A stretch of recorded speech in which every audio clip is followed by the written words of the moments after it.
Welcome back this morning. For those of you who weren't here yesterday, welcome and joining us again today. I think we've got an outstanding day ahead of us, and it starts off with what can only be regarded as an extra treat, which is a presentation by Dr. Neal Lane, the Malcolm Gillis professor, university professor here at Rice University.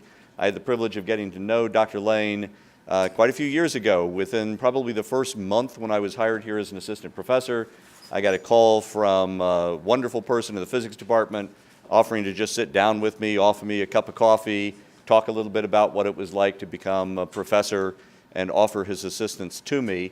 And that sort of care to the junior faculty, and as well as the incredible gentility, in fact, is something that I came to understand is simply characteristic of Dr. Lane. We've known each other for 3 decades now. He's had an incredible impact here at Rice, not just as a professor of physics, but also as a longstanding provost of the university. Came back to us from governmental service into the university professorship, and is also, in addition to his physics appointment, a fellow of the Baker Institute for Public Policy. Most notably, many of you here will also recognize his name as a director of the National Science Foundation during the early part of the 1990s, and then later as the director of the White House Office of Science and Technology and an advisor on science and technology to President Bill Clinton. So we're talking about somebody pretty significant here. But on the other hand, I'd also like to point out that Dr. Lane has also been recognized by students here as an outstanding faculty associate at his particular residential college, an indication that in fact that same level of personal attention and mentorship that he has given to me, he still provides to our students here at Rice. So we are deeply grateful to have him here this morning. Neal?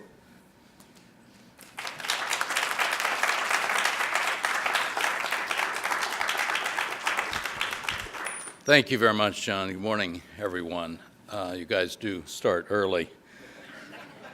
I'm delighted to join you. I want to congratulate John and Scientia and all those who helped put together this event that brings together some of the nation's foremost innovators in science, math, engineering, technology, education. And I'm just delighted to be a part of that.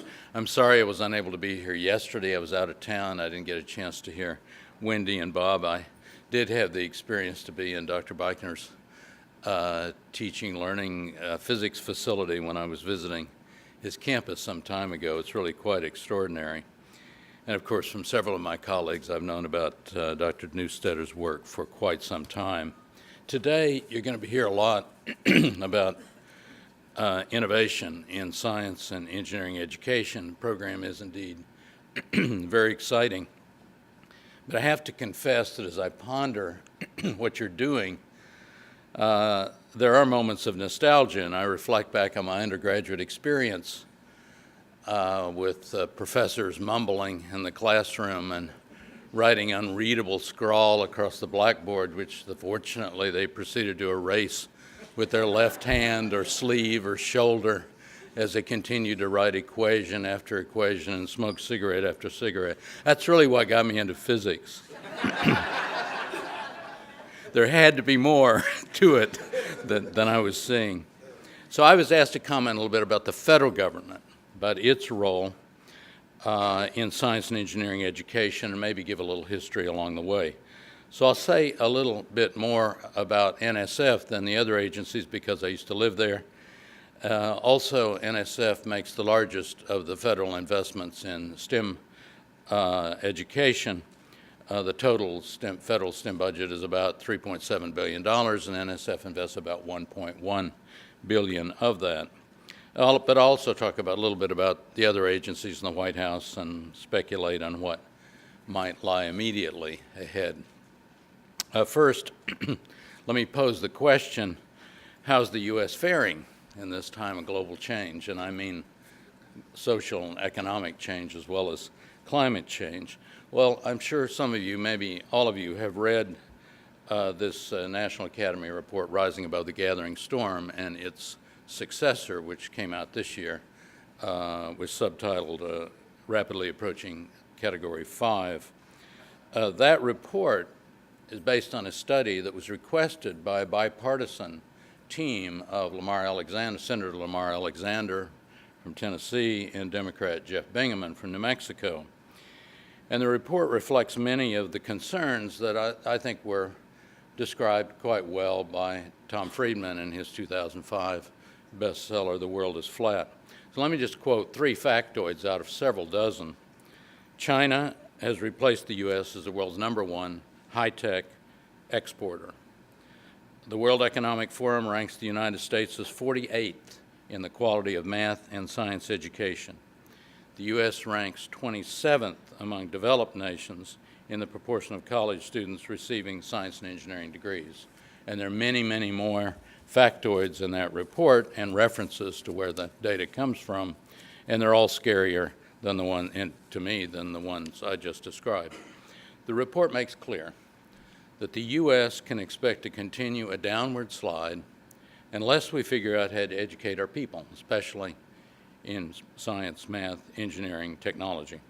And it offers a number of specific recommendations that address such matters as K-12 education, federal spending on research, better career choices for America's youth through various kinds of incentives, and reforms in tax, patent, immigration, and litigation policies. All of these things, the report suggests, are serious barriers to the country moving forward. Now, the Gathering Storm report has been enormously influential. It led during the Bush administration to the American Competitiveness Initiative of President Bush, and then the legislation, the America Competes Act, which was reauthorized just this last year. It's quite extraordinary given all the political partisan fighting that was going on. So it's gotten some traction, at least before the economic collapse and, of course, the Tea Party movement. So my hope is that we don't lose this momentum and that people don't forget about these issues as the partisan fighting heats up again. So that relates to a second question. How are we doing in the classrooms, laboratories, schools, and campuses when it comes to science and engineering education? Well, you all know far better than I how we're doing. There's been plenty of publicity about the crisis in K-12 education, in particular science and math education. Commission, National Academy reports, widely publicized disappointing test results that everyone reads about. And of course, we do have something of a crisis in pre-college education and something of a dropout scandal. Each year, nearly a third of high school students fail to graduate, and nearly 1/2 of African American, Hispanic, and Native American students fail to graduate from high school. It's about economics, it's about home, it's about environment, as well as what goes on in the schools and the classrooms. The vast majority of America's youth, and their parents, I might add, don't know much at all about science and math, let alone what engineering is all about. One downside of a crisis, I think, or crisis reports, is that they often fail to recognize the efforts that are actually being made to improve the system and what's going on and how kids are taught and how they learn. The public hears a lot about the bad. They hear very little about the good. And while they may know individual cases of stunning young people graduating from high school and graduating from the universities, and there are many, they don't hear enough about that. And my worry is that people just simply throw up their hands and they decide, this problem is just too tough, I just can't do anything about it.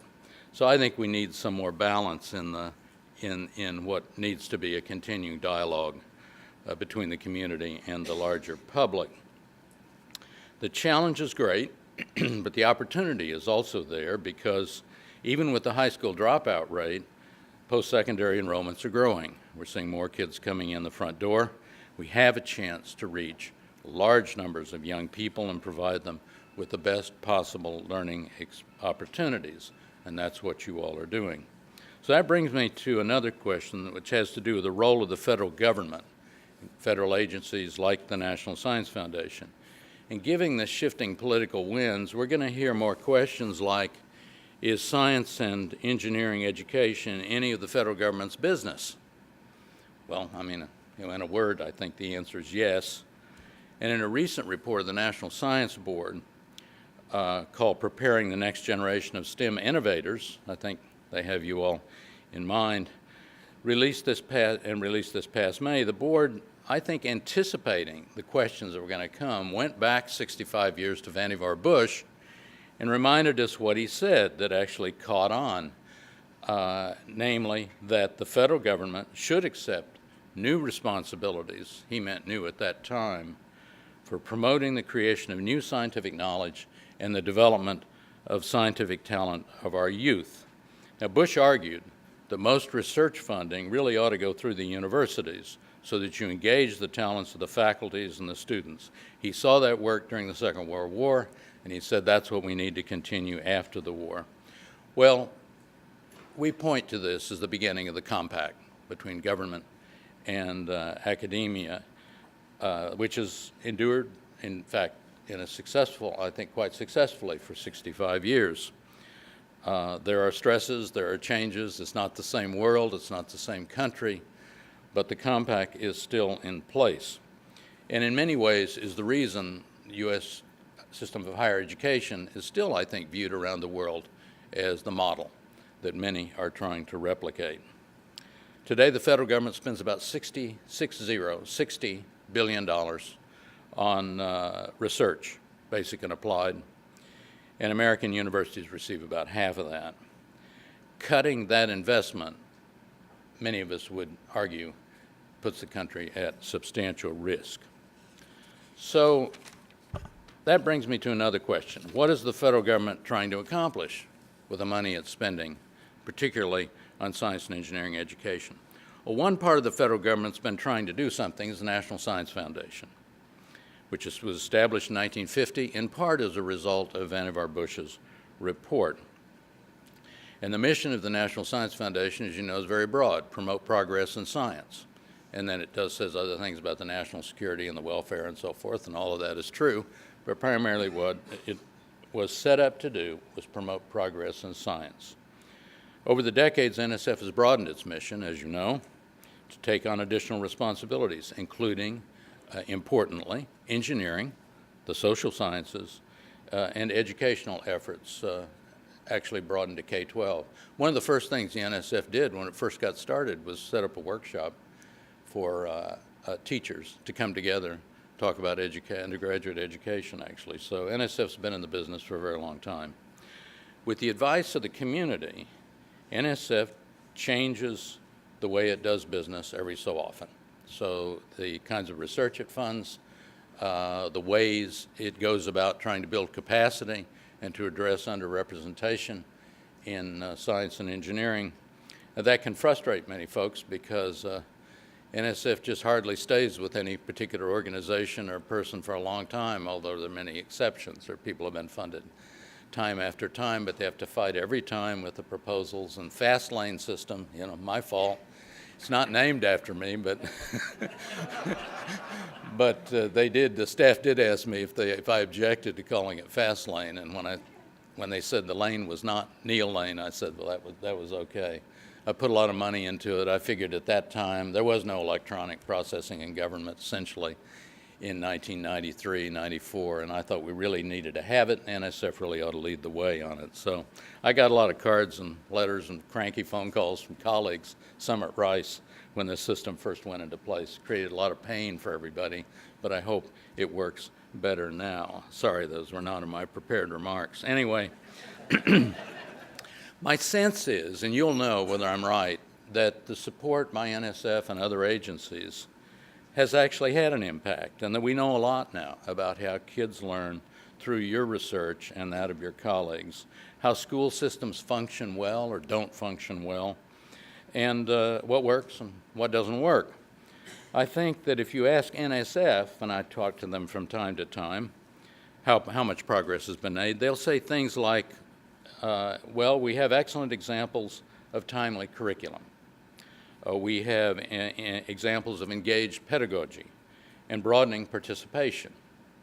We have models for effective dissemination of what works, and we have varied depth of evidence for what works by field. But there are still institutional barriers to change, and we have large numbers of faculty who are unaware of new approaches and or resistant to using them. A recent survey of engineering departments reveals just how wide the gap is. 90% of the respondents said that experiential learning was important, but only 57% said they actually practiced it moderately. I think the situation in science would not be so different, but it varies field by field. If asked about future priorities, NSF is going to say something like they will always have a diversity of programs. They'll always be sampling around for different kinds of things, but they'll continue to look for breakthroughs, ideas that have potential of transforming the system and scaling up, of course, improving student learning, and, of course, the representation of women and underrepresented minorities. I've talked about NSF because it has a unique federal role in science and engineering education, and also used to live there. But there are many federal agencies, as you know, that are involved in education and science and engineering.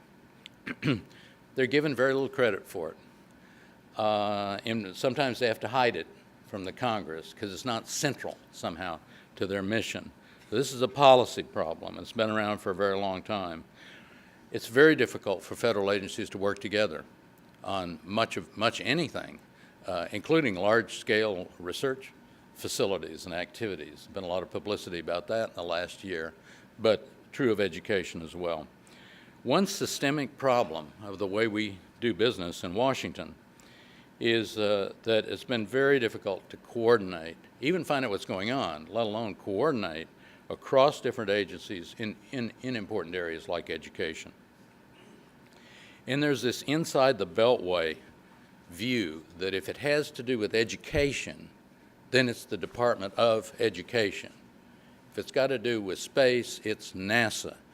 And nobody's allowed to venture into somebody else's territory.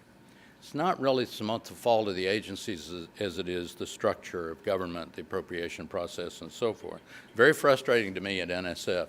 So when education was going to be a priority, and I was very happy to go forward and increase our budget in that particular area, no. NSF is science.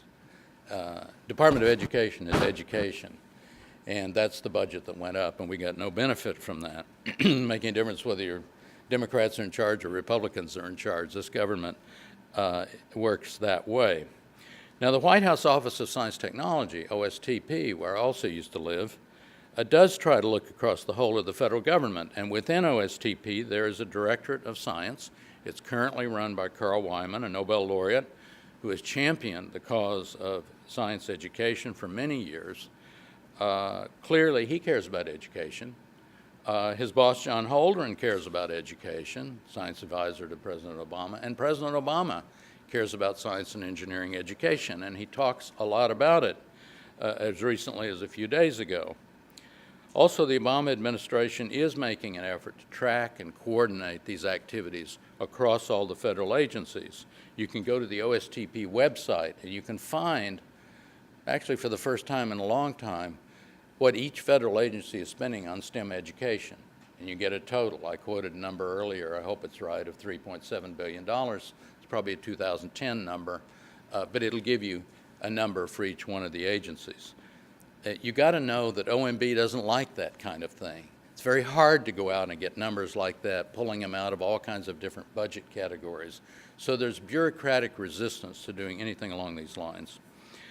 The administration is also encouraging the Department of Education to team with the National Science Foundation on coordinated programs to scale what works in K-12 and undergraduate education. Realistically, though, it's very hard. Such partnerships have always been frowned upon, especially by the appropriation committees, but I hope it's successful. To first order, each agency is on its own. It's responding to a specific mission, and for most agencies that does not include, at least not explicitly, education.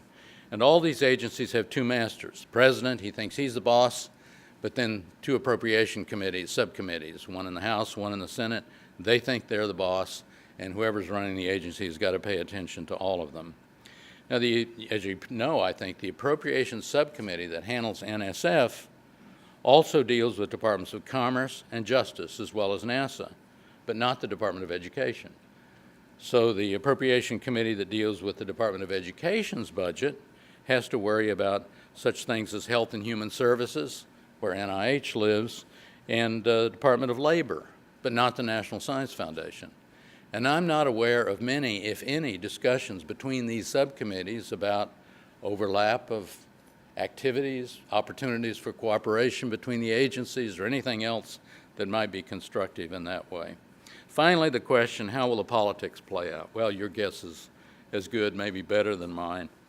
My short answer is going to be a game of chicken, and it could get kind of ugly. I think the rhetoric will be a little toned down because of recent events, but as I read, especially new members coming into Congress and what they have to say, there's going to be some tough times ahead.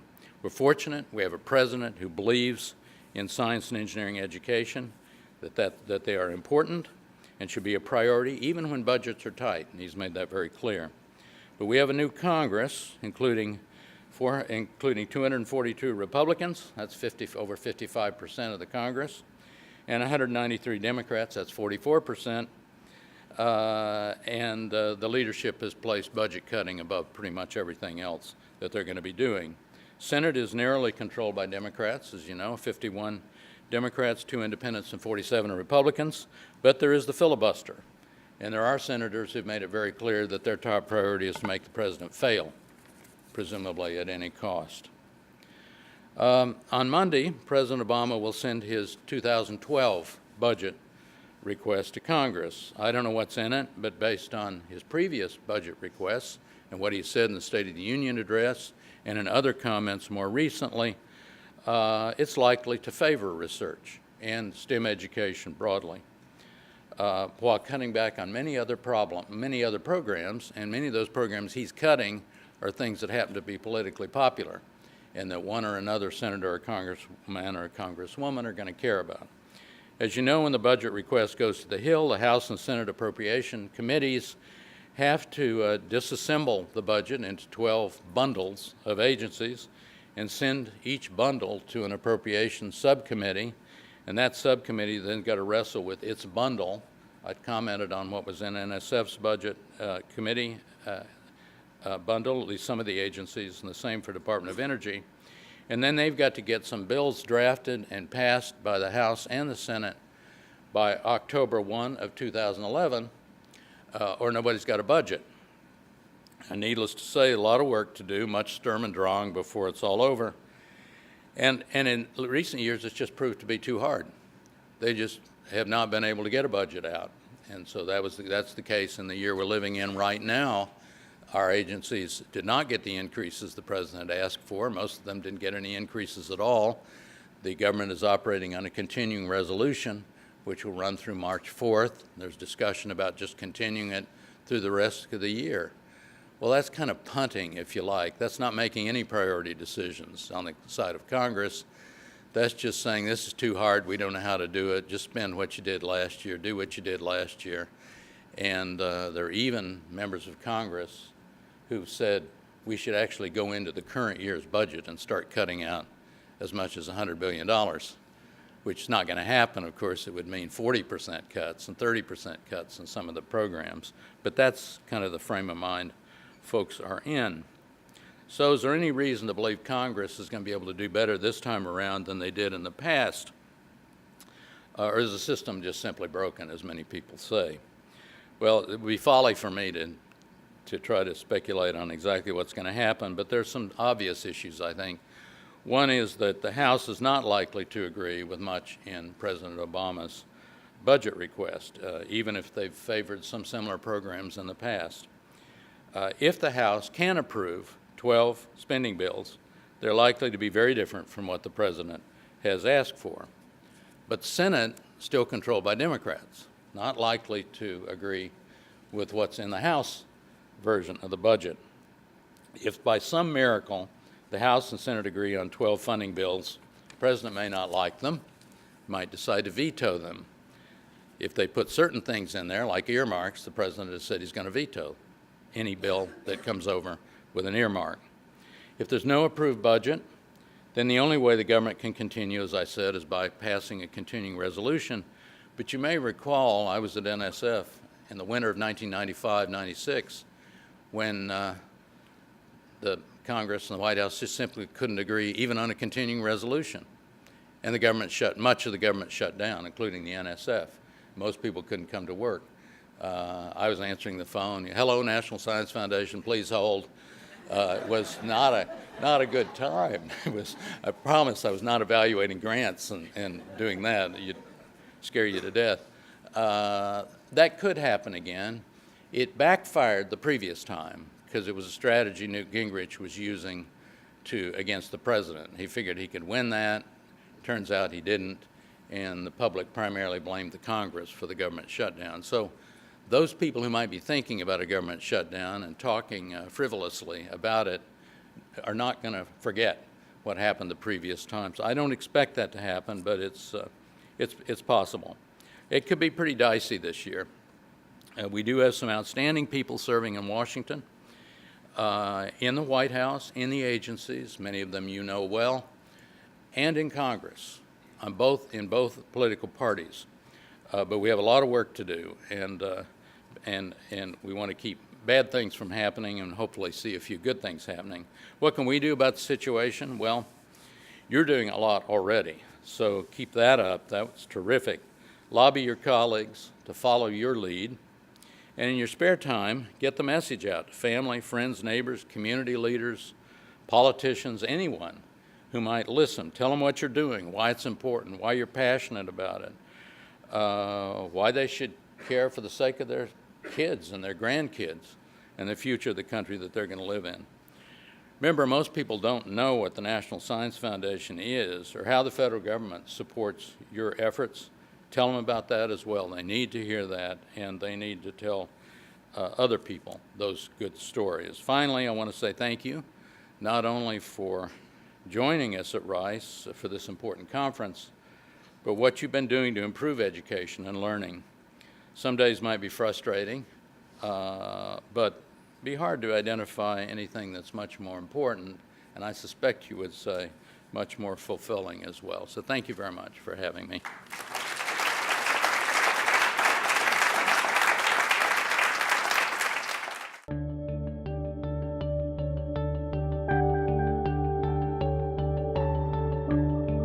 This program is protected by a copyright and may not be redistributed in whole or in part without the express written consent of Rice Digital Media Services.